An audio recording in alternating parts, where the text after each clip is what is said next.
Rajamouli ఓటమెరుగని విక్రమార్కుడిగా Rajamouli India సినిమాని శాసిస్తున్నాడు. ఒకటిని మించి మరోలా ఆయన సినిమాలు ఉంటున్నాయి. చివరిగా ఆర్ఆర్ఆర్ చిత్రంతో అనేక రికార్డులు తిరగరాశాడు. ఇక ఇప్పుడు మహేష్ బాబుతో భారీ బడ్జెట్ చిత్రం చేస్తున్నాడు. ఈ చిత్రాన్ని కేఎల్ నారాయణ సుమారు 1000 కోట్ల రూపాయల బడ్జెట్తో తెరకెక్కిస్తున్నట్టు తెలుస్తోంది.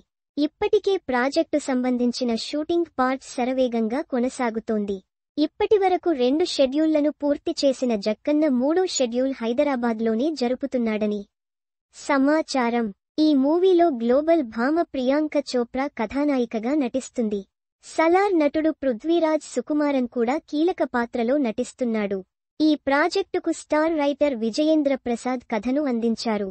అమెజాన్ అడవుల్లో సాగే యాక్షన్ అడ్వెంచర్గా సినిమా రూపుదిద్దుకుంటుంది. ఆస్కార్ అవార్డు గ్రహీత ఎంఎం కీరవాణి స్వరాలు సమకూరుస్తున్నారు. గ్లోబల్ స్థాయిలో ఈ మూవీని రూపొందిస్తున్నట్టు తెలుస్తుండగా రాజమౌళి చాలా కేర్తో ఈ సినిమాని తెరకెక్కిస్తున్నట్టు తెలుస్తుంది. ఒక్కో సీన్ను నెక్స్ట్ లెవెల్లో తెరకెక్కించే ప్రయత్నం అయితే చేస్తున్నారట. ప్రతి ఒక్క ప్రేక్షకుడిని ఈ సినిమా ఎంగేజ్ చేసేలా ఈ చిత్రం ఉంటుందని అర్థమవుతుంది. ఈ సినిమాలో ఒక్క యాక్షన్ సీన్ కోసం రాజమౌళి భారీగా ఖర్చు చేస్తున్నాడనే టాక్ వినిపిస్తుంది. సినిమాలో 5 నిమిషాల పాటు ఉండే ఒక యాక్షన్ ఎపిసోడ్ కోసం దాదాపు 100 కోట్ల వరకు ఖర్చు పెడుతున్నట్టుగా సమాచారం.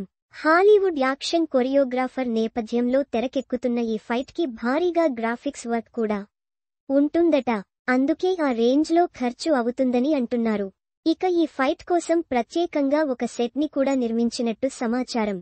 రెబల్ స్టార్ ప్రభాస్తో నిర్మించిన చిత్రం బాహుబలి 2కి ఏకంగా 5 ఏళ్ల సమయం పట్టింది.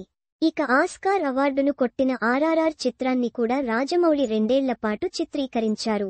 మరి మహేష్ సినిమాని ఎన్నేళ్లలో పూర్తి చేస్తాడో చూడాలి.